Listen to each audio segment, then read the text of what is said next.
Seventh question కానీ చూసినట్లయితే a body starts from rest and moves with uniform acceleration of 2 metre per second square its velocity after 10 seconds will be.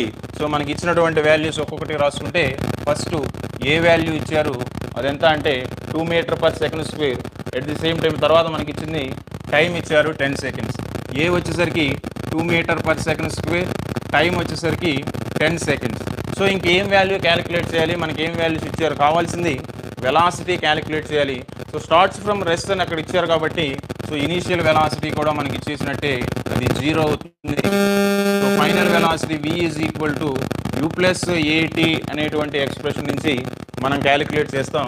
So u plus ఏటీ అంటే u value 0, a value 2, t value 10 కాబట్టి 20 metre per second అనేది ఇక్కడ మనకి వచ్చేటువంటి answer అవుతుంది. ఇది 7th question. Next one,